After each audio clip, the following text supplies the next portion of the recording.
Here are 7 tips for cutting sugar in your diet. This may not be easy, but it will be worth the effort to improve your health, to simplify your life now and in the future. Welcome to my channel. If you are feeling overwhelmed and tired and would like tips about simple and healthy living, then you have come to the right place.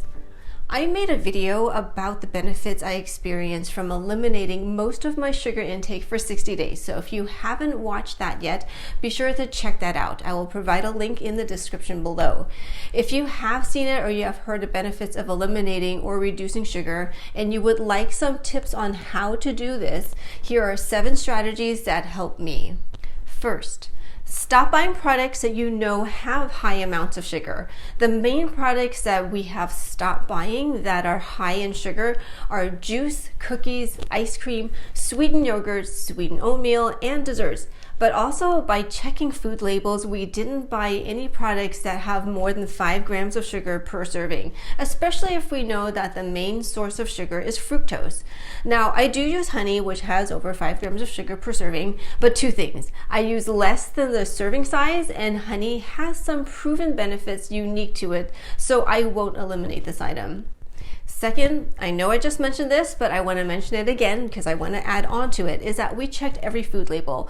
You won't know how much sugar a product contains if you don't look at the food label. And there is a difference between a product that contains natural sugars, such as this milk that is in the form of lactose and is lower in the glycemic index. Also, look for the line underneath that says added sugar, which is added during processing, and usually these sugars contain nothing beneficial but added calories. About 90% of what we bought had 0 grams of sugar on the label. Third strategy, we substituted some sugar with natural sources. Sugar substitutes that we used included berries as a topping on oatmeal, honey instead of sugar, and maple syrup for honey because maple syrup has less fructose, except I still use honey for my tea because personally I don't like the taste of maple syrup in my tea. And we also did not use artificial sugar substitutes because some of them, such as stevia, has been linked to cancer. But even some natural sweeteners can cause problems. For example, erythritol can cause gastrointestinal irritation, and long-term use is linked to heart attack and strokes. Tip 4, cut out all drinks that have more than 4 to 5 grams of sugar. I heard someone say, don't drink your calories. You'd be surprised how much sugar some drinks have. I started to order boba with 25 to 30% or no sugar. 25 to 30% probably still contain more than 4 to 5 grams of sugar, but the 0 sugar option had no taste, so eventually I hardly ever get boba.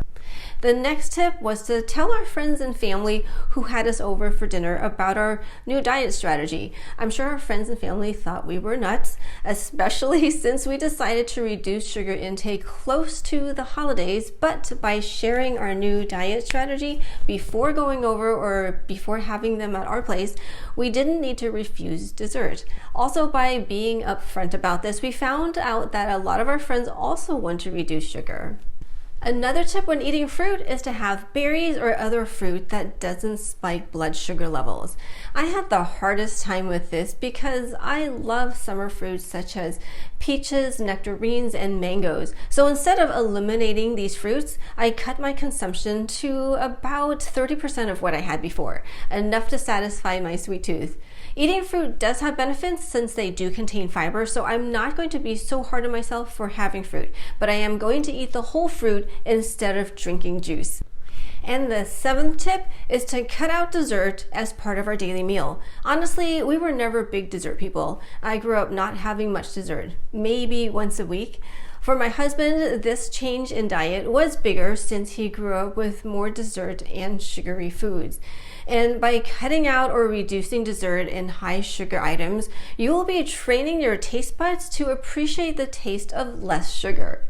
So after our 60 days of cutting out most of our sugar, we noticed enough improvements to make this diet strategy a lifelong commitment. I think we have almost retrained our brains and taste buds to not miss the amount of sugar we had previously taken in. Again, this process was not easy. I definitely crave sugar every now and then, again, but I found that a piece of fruit would satisfy my craving. And in time, my craving subsided. I remember having ice cream for the first time after those 60 days of no sugar, and it tasted so much sweeter than I remembered. Even though it was from one of my favorite ice cream places, I couldn't finish my single scoop because it was too sweet for me. So, as I mentioned, I am cutting out sugar to simplify my life in the future as I attempt to avoid diseases and complications caused by excess sugar consumption. For other ideas for simple living for a healthy life, watch this video. Until next time, stay healthy and live simply.